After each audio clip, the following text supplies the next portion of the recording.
अस्सलाम वालेकुम। उम्मीद है आप सब लोग खैरियत से होंगे। मेरी दुआ है आप जहाँ भी अल्लाह आपको खुश रखे, आबाद रखे।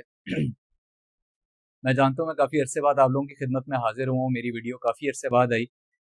दरअसल मसरूफियत इतनी होती है कि थोड़ा-सा मैनेज करना मेरे लिए मुश्किल होता है। अभी मेरे लिए सब कुछ काफ़ी नया है, न्यू है, तो मैं थोड़ा-सा मैनूवर करने में मुझे थोड़ी मुश्किल हो रही है।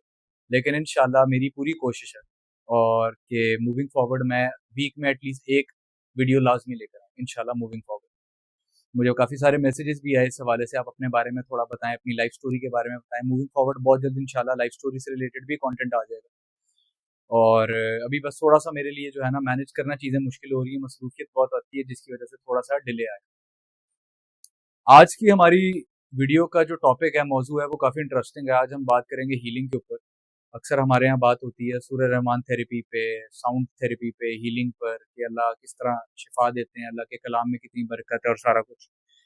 हम में से बहुत सारे लोग अक्सर बीमारी की तकलीफ से गुजरते हैं, आजमाइश से गुजरते हैं और बड़ा मुश्किल वक्त होता है किसी भी फैमिली के लिए, किसी भी फर्द के लिए जब भी उस पे ये वाली आजमाइश आती है। बसा औकात बहुत लाइफ थ्रेटनिंग डिजीज का डायग्नोज हो जाती है बंदे को, बड़ा मुश्किल होता है और खास तौर पे साथ वालों के लिए भी बहुत मुश्किल हो जाता है।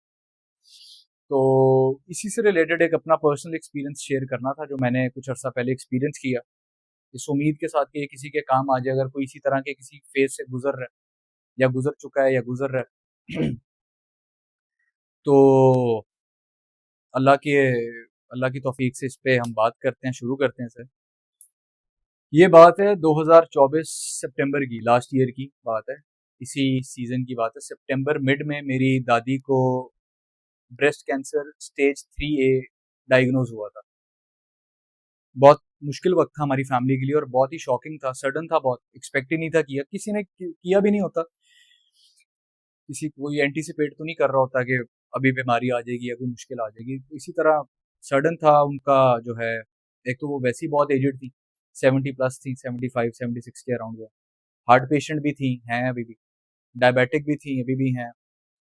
और ऐसे में ही उनका पहले एक लंप बना बना और देखते ही देखते हमने एक्सपेक्ट भी नहीं था किया, हफ्ते 10 दिन में उनका जो है लंप साइज इंक्रीज कर गया। तो फौरन थोड़ी परेशानी हो गई फैमिली फैमिली में। हम फौरन उनको ले गए, शौकत खानम ले गए। तो जब एग्जामिन किया, उन्होंने स्क्रूटनाइज किया तो पता चला जी कि ये तो स्टेज 3A इनको डायग्नोज हो गई थी और ये मतलब साइज काफी एक्सीड कर गया है और वो एक तो एज भी ज्यादा है और शौकत खानम इस तरह के केस लेता भी नहीं। परेशानी हो गई काफी, फैमिली में डिस्कशन की, सारा कुछ। बहरहाल अनमोल लेकर गए, एक दो और जगह से पता करवाया। शौकत खानम तो ऑब्वियसली नहीं लेता केस इस तरह के। जब इधर उधर से पता करवाया, फिर अनमोल करवाया, एक दो और प्राइवेट भी पता करवाया, फिर क्रॉस एग्जामिनेशन की, सेकंड थर्ड ओपिनियन लिया, बायोप्सी हुई तो पता चला कि ये स्टेज 3A है और उनके 16 में से 4 लिम्फ नोड्स जो थे उस उनमें ट्यूमर था, कैंसर था। तो सर्जरी इनेविटेबल थी, करवानी पड़नी थी और तो कोई उस टाइम पर चारा ही नहीं था। खैर उस टाइम पर अल्लाह की शुक्र था, शुक्र अल्हम्दुलिल्लाह, वसाइल थे काफ़ी फैमिली में और सारा कुछ जो भी कर सकते होते थे। हमने उनका जो है फ़ौरन ही उनकी जो भी टेस्ट हुए, बायोप्सी हुई, सैंपल लिया, सारा कुछ करने के बाद हमने बहुत जल्द उनकी जो है वो करवा दी, सर्जरी करवा दी, ब्रेस्ट रिमूवल। अब वो ऑलरेडी क्योंकि डायबिटिक भी थी, हार्ट पेशेंट भी थी, तो थोड़ा-सा ऑब्वियसली क्रूशियल तो था, एक मुश्किल वक़्त था। बहरहाल अल्लाह ने सब्र दिया, इस्तिकामत दी, हिम्मत दी, तो हमने उनकी जो है अ, सर्जरी करवा दी, ब्रेस्ट रिमूवल सर्जरी हो गई। जब वो हुई तो उसके बाद दोबारा बायोप्सी करवाई। बायोप्सी करवाई तो जैसा कि आपको एक्सप्लेन किया कि ऑब्वियसली ट्यूमर वगैरह तो था अपनी जगह, वो डॉक्टर्स ने तो ये रेकमेंड किया कि आगे क्योंकि स्टेज 3A है तो कीमो करवानी पड़ेगी। और उसके साथ-साथ हमारे लिए सबसे बड़ा चैलेंज ये था कि एक तो उनकी एज बहुत ज़्यादा हो गई हुई थी और उसके अलावा एक पेशेंट जो कि ऑलरेडी, प्लस वो थोड़ी-सी ना इन मामलात में ज़रा थोड़ी इम्पेशेंट थी, वो हाइपर हो जाती थी। मतलब एक पॉइंट ऐसा था कि वो मतलब इतनी फ्रस्ट्रेट हो गई हुई थी जब बैक एंड फोर्थ उनके बार-बार टेस्ट चल चल रहे थे कि यार मुझे ना बरनोला भी नहीं लगाना और मुझे ड्रिप भी नहीं लगानी, बस छोड़ दो। फ्रस्ट्रेट हो जाती थी, बहुत हाइपर हो जाती थी। ऐसे में जब डॉक्टर्स ने हमें कीमो सजेस्ट की तो हमारे लिए तो एक बहुत चैलेंजिंग था कि यार ये किस तरह मैनेज करें। ऑलरेडी उनके बाकी भी साथ-साथ शुगर की भी ज़्यादा मरीज़ थी, उनके बाकी भी दवाइयाँ चल रही थी और मेडिकेशंस पे वो थी, प्लस एज उनकी 75 प्लस थी, तो एक बहुत मुश्किल टाइम था। बहरहाल डॉक्टर्स के साथ सजेशन हुई उनका, खैर शुक्र अल्हम्दुलिल्लाह उनका जो सीटी स्कैन और बोन स्कैन था वो फिर भी ठीक था, ऐसा वहाँ पर मामला इतना ख़राब नहीं था, लेकिन बहरहाल डॉक्टर्स की रिकमेंडेशन यही थी कि आप इनकी जो है कीमो करवाएं। मैं ख़ास तौर पे ना, मैं क्योंकि उस टाइम पर बहुत उनके साथ साथ था, सबसे ज़्यादा अगर इस सारे प्रोसेस में उनके कोई क्लोजली था, वो मैं इन चीज़ों को देख रहा था बैक एंड फोर्थ। ज़ाहिर है साथ और भी थे, अम्मी थी, चाची थी और सारे लोग, लेकिन ज़्यादातर मैं देख रहा था कि किस तरह इसको लेकर चलना, साथ साथ रिसर्च भी करता रहता था, पढ़ता भी रहता था। अब मैंने बहुत अरसा पहले सूर्य रहमान थेरेपी और इन चीज़ों पे पढ़ा हुआ था, काफ़ी ज़्यादा डिटेल में पढ़ा हुआ था, रिसर्चेस भी पढ़ी हुई थी, और मेरा खुद भी इन चीज़ों में फेथ बहुत है। वैसे ही मेरा एक बड़ा चाइल्ड लाइक फेथ है मिरेकल्स में मेरा, और मौजों में, इन चीज़ों में मेरा, अल्लाह में अल्हम्दुलिल्लाह, शुक्र अल्हम्दुलिल्लाह मेरा फेथ है। तो मेरे ज़हन में साथ साथ वो सारा मामला चल रहा था। अब ज़ाहिर है आप लोग जो देख रहे होंगे, आप लोगों को आइडिया होगा इस चीज़ का, डॉक्टर जावेद इस पे बहुत ज़्यादा एम्फसाइज करते हैं, इसको मार्केट भी करते हैं, और ज़ाहिर है वो उनका एक पूरा सिलसिला भी है। लेकिन इसके जो ओरिजिनेट ये जहाँ से किया, और इसको सबसे ज़्यादा अगर किसी ने फैलाया है, मार्केट किया है, तो वो शायद आप में से कुछ लोगों को पता हो, शायद ना पता हो, सैयद सफदर अली शाह बुखारी साहब, अल्लाह के बरगज़ीदा हस्ती थे रहमतुल्लाह अलैह, उन्होंने, जिनको अक्सर काकियां वाली सरकार भी कहते हैं, और उनके फिर एक स्पिरिचुअल डिसेंडेंट थे उज़ैर शाकिर, मैंने उनको भी काफ़ी पढ़ा सुना था। फिर उनकी किताब उन्होंने लिखी, बहुत अरसा पहले मैंने पढ़ ली, काफ़ी पूरी तो नहीं पढ़ी हुई थी, अल्टीमेट डायमेंशंस ऑफ लाइफ। उसमें उन्होंने बताया कि किस तरह सारा एक्सपीरियंस, इन्होंने कितने लोग इससे जो है उनको शिफा मिली, सेहत याब हुए अल्लाह की तौफीक से, सूर्य रहमान थेरेपी से, और भी लोगों के क्या क्या मसाइल थे, कितने लाइफ थ्रेटनिंग जो भी प्रॉब्लम्स थे, इश्यूज थे, लोगों के हील हुए। तो मेरे ज़हन में ये साथ साथ चल रहा था, लेकिन ऑब्वियसली साथ साथ हमने अपना जो डॉक्टर सजेस्ट करते हैं इलाज तो करवाना ही होता है, तो ओपिनियंस भी लेते रहते थे, सारा साथ साथ चल रहा था। लेकिन प्रॉब्लम ये आ गई हुई थी कि पेशेंट ऐसी स्टेट में था कि कीमो डॉक्टर सजेस्ट कर रहे थे करवानी पड़ेगी, और हमारे लिए बहुत मुश्किल था कि ये तो नहीं बर्दाश्त कर सकती, और अभी अभी तो ये हालत है कि इनके हम इन सुई लगाने की भी बात करते हैं तो ये तो बिल्कुल बिलबिला जाती है, तो बहुत मुश्किल होने वाला है। उसमें तो ज़ाहिर है कितना पेनफुल एक ट्रीटमेंट होता है। तो खैर बोन स्कैन हो गया, सीटी स्कैन हो गया, डॉक्टर से जब बात हुई तो उन्होंने थोड़ा सा एक कंसर्निंग पॉइंट ये था, इनका जो हार्ट था वो 30% पे ऑपरेट कर रहा था, 30-35 पे, जो ईएफ होती है, इजेक्शन फ्रैक्शन होती है, क्योंकि 19 नाम है, ये 2024 की बात है, सितंबर अक्टूबर की मैं आपको बात बता रहा हूँ। तो जब इनका एको हुआ तो पता चला कि इनका जो ईएफ है, हार्ट जो है 35% पे ऑपरेट कर रहा है। डॉक्टर्स के लिए ये थोड़ा सा मतलब परेशान कुन था, क्योंकि अक्सर जो है वो फिर कीमो के लिए कंसिडर नहीं करते, थोड़ा सा ये अलार्मिंग होता है, थोड़ा सा जो है रिस्क भी होता है इसमें काफ़ी। तो डॉक्टर्स ने सजेस्ट किया कि देख लें, एक दफ़ा दोबारा एको करवाएं। 1 मंथ हो गया हुआ था, हम थोड़ा सा इतने में हमने सीटी स्कैन और बोन स्कैन और ये सारी चीज़ें करवा ली हुई। अच्छा, अगर मैं इसको अपनी पर्सनल उससे ये मेरे लिए ना ये पूरा वाक़या एक ब्लेसिंग इन डिसगाइज़ था। वो मैं आपको एंड में, ज़ाहिर है ये पूरा वाक़या मैं फिर तफ़सील से इंशाल्लाह जब मैं अपनी लाइफ़ स्टोरी वाली वीडियो लेकर आऊँगा, उसमें डिस्कस करेंगे कि किस तरह ये सारा अनफ़ोल्ड हुआ। ये उन असना की बात है, उन दिनों की बात है जब मैं अपनी बुक लिख रहा था, गॉड इज़ नियर। मैंने, मेरा ख़्याल है सितंबर मिड में भी लिखनी शुरू ही की थी, तो ये एक प्रॉब्लम आ गई। साथ-साथ मैं इसको भी देख रहा था, डॉक्टर्स के अपना फ्रीक्वेंट हॉस्पिटल के विज़िट्स भी चल रहे थे, और ये सारी सिचुएशन थी, और थोड़ा ज़ाहिर है एक पैनिक फैमिली में आया हुआ था, सारे थोड़े परेशान थे, स्टेज भी ज़्यादा है, कैसे होगा और ये वो सब। अच्छा, मैं बड़ा इत्मीनान में इन दिनों में, ज़ाहिर है एक नमाज और अल्लाह के साथ एक ताल्लुक बंदे का चल रहा होता है, तो मुझे पता नहीं, हालांकि ऑड्स तो बिल्कुल अगेंस्ट जा रहे थे, बट मैं बड़ा पूरे इत्मीनान था कि थिंग्स विल वर्क आउट, इंशाल्लाह हीलिंग हो जाएगी, कुछ ना अल्लाह ताला कर देंगे।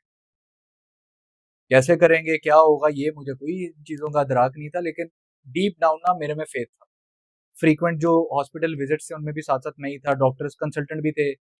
अल्हम्दुलिल्लाह उन दिनों वसाइल अच्छे थे, तो हमने पूरी फैमिली ने कोशिश की कि उनका बेस्ट इलाज ही करवाया।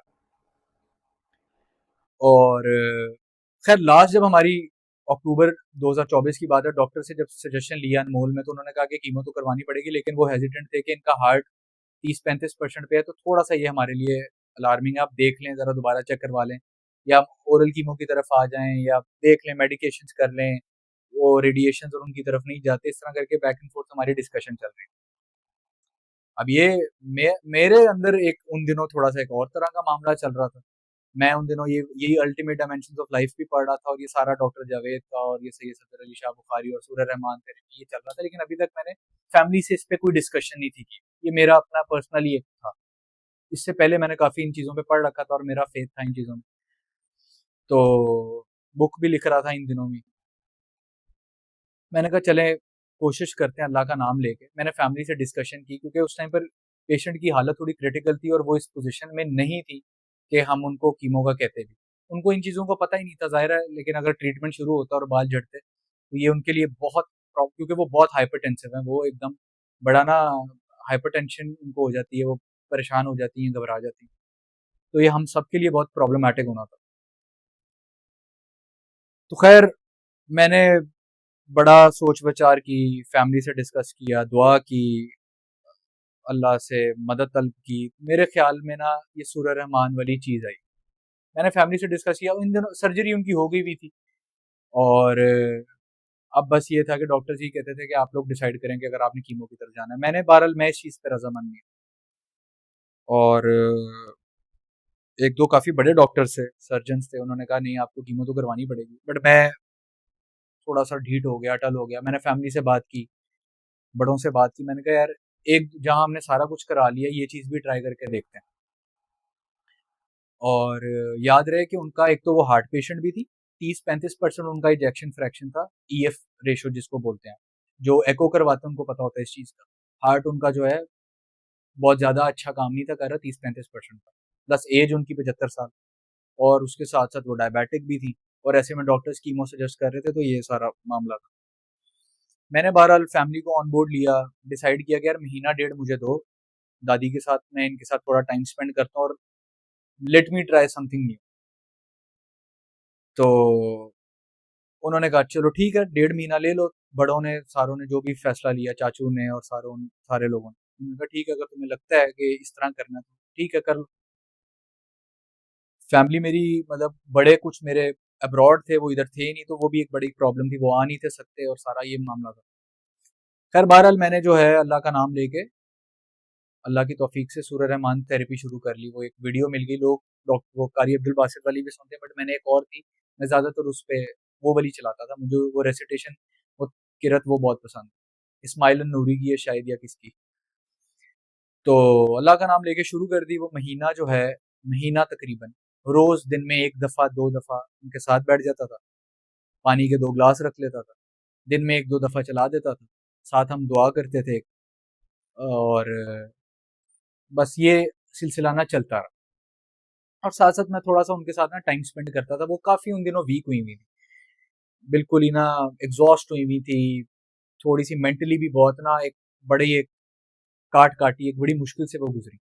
बीच में काफ़ी एकदम से ना बहुत इम्पेशेंट हो जाती थी, उनको ज़ाहिर है पेन होता था, सारा सर्जरी हुई हुई थी, स्टिचेस लगे हुए थे, सारा कुछ। तो थोड़ा सा एंग्शियस, ज़ाहिर है मेरे लिए भी थोड़ा सा तो ओवरवेलमिंग था, लेकिन मैं डीप डाउन ना मेरे हार्ट में एक सुकून था कि अल्लाह ताला कोई रास्ता निकाल देगा। मुझे पूरा यकीन था कि कुछ हो जाएगा, कुछ कुछ ना मिरेकल हो जाएगा। मेरा फेथ है इन चीज़ों में, मैं मतलब हमेशा से रहा है अल्लाह पे गुमान के कुछ अच्छा ही हो जाएगा। अब ये सारा सिलसिला चल रहा था, तो तकरीबन महीना डेढ़ मैंने दिया उनके साथ, टाइम स्पेंड किया, वॉक की, बात की। आहिस्ता आहिस्ता उनकी हेल्थ थोड़ी सी इंप्रूव होनी शुरू हो गई। रोज सूरह रहमान चला देता था, साथ बैठ जाता था, पानी का गिलास रख देता था। वो जब खत्म हो जाती थी तो दुआ करते थे हम काफी, और सिंसियरली। तो फिर पानी का ग्लास पी लेना, और ये सारा चलता रहा। फिर मैं उनके साथ एक मेंटली साइकोलॉजिकली ना, एक इसमें ना फॉरगिवनेस का बहुत मेजर फैक्टर है। बहुत सारे लोग जो इस तरह के डिजीजेस उनको डायग्नोज हो जाती हैं, बीमारियां, कैंसर खास तौर पे, तो अक्सर देखा गया, क्योंकि मेरा हीलिंग पर और इन चीज़ों पे मेरी बहुत तवील अरसे से एक रिसर्च रही, मैं पढ़ता रहता हूँ, मुझे वैसे भी शौक है। तो अक्सर ना लोग होल्ड ऑन करके बैठे होते हैं किसी ग्रज को। मैं वैसे ही एक जनरल बात कर रहा हूँ, और आपने भी सुना होगा अक्सर डॉक्टर्स भी इस चीज़ पे बात करते हैं, खास तौर पे जो स्पिरिचुअल हीलर्स होते हैं, अल्लाह वाले लोग, ये अक्सर ये मशवरा देते हैं कि यार आप अपने अजीज़ो अकारिब के साथ वक्त गुजारें, उनको माफ़ कर दें, ऐसे कर दें, वैसे कर दें। कोई अगर पुराना आपने किसी कोई ग्रज पाला हुआ है, लेट गो कर दें, यू विल बी फाइन इंशाल्लाह। और ये होता है। तो इनको भी मैं यही कहता था, ये थोड़ी सी जरा जज्बाती थी, इंपल्सिव थी, उनको थोड़ा सा उनकी थेरेपी करता था, बात करता था, लेट गो कर दें, रिलैक्स हो जाएं, चीज़ों को नॉर्मल रखें, गुस्सा ना करें, साथ साथ ज़ाहिर है उनके साथ टाइम स्पेंड किया। तो ये महीना डेढ़ हमने ये जब चीज़ें सारी की ना, याद रहे कि इससे पहले इनका हमने एक डेढ़ महीना पहले इनका एको करवाया था, जो कि 30-35% पे हार्ट था। बायोप्सी हुई थी, लिम्फ नोड्स इनके 16 में से 4 इनके जो है ट्यूमर था, और डायबिटिक थी, और ये सारे सिलसिले इनके चल रहे थे। सीटी स्कैन, बोन स्कैन ठीक था। डेढ़ महीना जब गुजर गया, हमने थोड़ी सी इनकी ना काफी, मैंने हेल्थ में इनकी रैपिड इंप्रूवमेंट देखी, और कोई और कुछ नहीं किया, कोई खास मेडिकेशन नहीं, वो जो पुरानी चल रही थी वो चलती रही, कोई ऐसे कोई चीज खास नहीं की, बस मुझे लेकिन एक गुमान था कि ये इंप्रूव हो रही है, आहिस्ता आहिस्ता ना बेहतर फील कर रही है, फैमिली के साथ एंगेज करना शुरू कर दिया, आउटसाइडर्स ने भी नोट किया कि काफी ना बेहतर हो गई। और डॉक्टर्स खैर अटल थे कि आपको कीमो करवानी चाहिए, मैं इस चीज पे कोई नहीं था, मैंने कहा नहीं, इसको ना 2-3 माह देता हूँ, देखता हूँ क्या होता है, फिर उसके बाद डिसाइड करेंगे क्या करवाना है, ओरल कीमो की तरफ ले जाएंगे जो। बहरहाल मैं और फैमिली ने भी कहा अच्छा ठीक है, तुम्हें जो बेहतर लगता है तुम कर लो। और इस तरह महीना डेढ़ चलता रहा, कंसेक्यूटिवली सूरह रहमान सुनते रहे, दुआ करते रहे, बाकी सारा जो भी वर्कशॉप करवाता था, बात करता था, अच्छी बात करनी, उनकी थेरेपी करनी साइकोलॉजिकल। महीने डेढ़ के बाद ना उनकी हमने एक दफा दोबारा एको करवाई, हार्ट देखा उनका कैसा चल रहा, और उनका जो है दोबारा हमने ट्यूमर मार्कर का टेस्ट करवाया कि बॉडी में आया ट्यूमर है कि नहीं है, दोबारा सारे टेस्ट करवाए। वी वर शॉक्ड, सरप्राइज्ड, और डॉक्टर्स के लिए भी, जिनके साथ जो हमारे कंसल्टेंट एक दो साथ थे, उनके लिए भी ये थोड़ा सा था, वो भी थोड़े खामोशी हो गए कि अच्छा ये तो बड़ा सरप्राइजिंग था हमारे लिए। जब टेस्ट रिपोर्ट्स आई तो देखा, और ये सिर्फ महीने डेढ़ महीने के वक्फे में हुआ। डेढ़ महीना पहले हमने उनके सारे टेस्ट करवाए, बैक एंड फोर्थ ये सारी चीजें चल रही थी बहुत तेजी से। महीने बाद जब हमने दोबारा चेक किया, तो उनका जो हार्ट था, ईएफ जो रेशो होती है, इजेक्शन फ्रैक्शन, वो 35% से 55% पे पहुंच गई थी, बल्कि इंक्रीज कर गई थी 55। और अगर आप में से कुछ लोग जिनको थोड़ा बहुत आइडिया इन चीज़ों का, एक नॉर्मल बंदे की भी 60-65% ही होती है, ईएफ जो होती है, इजेक्शन फ्रैक्शन जिसे बोलते हैं, वो इनकी 55% पे चली गई थी। और ट्यूमर मार्कर्स का जब टेस्ट आया, उसकी रिपोर्ट आई, तो अल्हम्दुलिल्लाह अल्लाह की तौफीक से मौजज़ा हुआ, हम तो हैरान ही हो गए। उनकी जो है क्या कहते हैं, ट्यूमर्स बिल्कुल निल थे, बॉडी में कोई ट्यूमर नहीं था, she was completely fine, healed अल्हम्दुलिल्लाह। और वो वैसे भी ना ओवरऑल 1.5-2 माह के अरसे में, यकीन करें, इतना वो बीमारी से पहले फिट नहीं थी जितना वो 1.5 माह के बाद हो गई, रिलीव्ड हो गई, खुश हो गई बड़ी, इंगेज करने लग गई सबके साथ, बातचीत करने लग गई, खुश भी बड़ी हो गई, और वैसे भी बड़ी रिलीव्ड थी, हील्ड थी। तो हमारे लिए एक बड़ा था। खैर बाद में डॉक्टर्स को भी दिखाया, वो ज़ाहिर है उनके लिए तो ये थोड़ा सा वो होता है, उनकी ईगो पे भी बात आ जाती है। एक दो डॉक्टर्स ने तो एक दो ने कहा ठीक है, अगर ऐसे चल रहा है आप चलाते रहे, ज़ाहिर है पेशेंट की इतनी एज हो गई, अगर ऐसी ही चल रही है तो ठीक है। एक दो ने कहा नहीं आपको कीमो करवानी चाहिए, ये वो। बहरहाल हमने अभी तक, हम अल्हम्दुलिल्लाह, अल्लाह सेहत दे उन्हें, तौफीक दे, अपनी पनाह में रखे, हम अभी भी इसी बात पर हम जो है बिल्कुल स्टेडफास्ट हैं, इसी पे अटल हैं कि हमने नहीं करवानी। हमने उसके बाद 3-4 माह के बाद दोबारा उनके टेस्ट करवाए, ट्यूमर मार्कर के, और एक दो और, अल्हम्दुलिल्लाह भी रिसेंटली दोबारा करवाए, साल होने को आ गया हुआ है, वो पहले से बेहतर है। बीमारी से पहले भी शायद वो इतनी फिट नहीं थी जितनी वो आजकल है।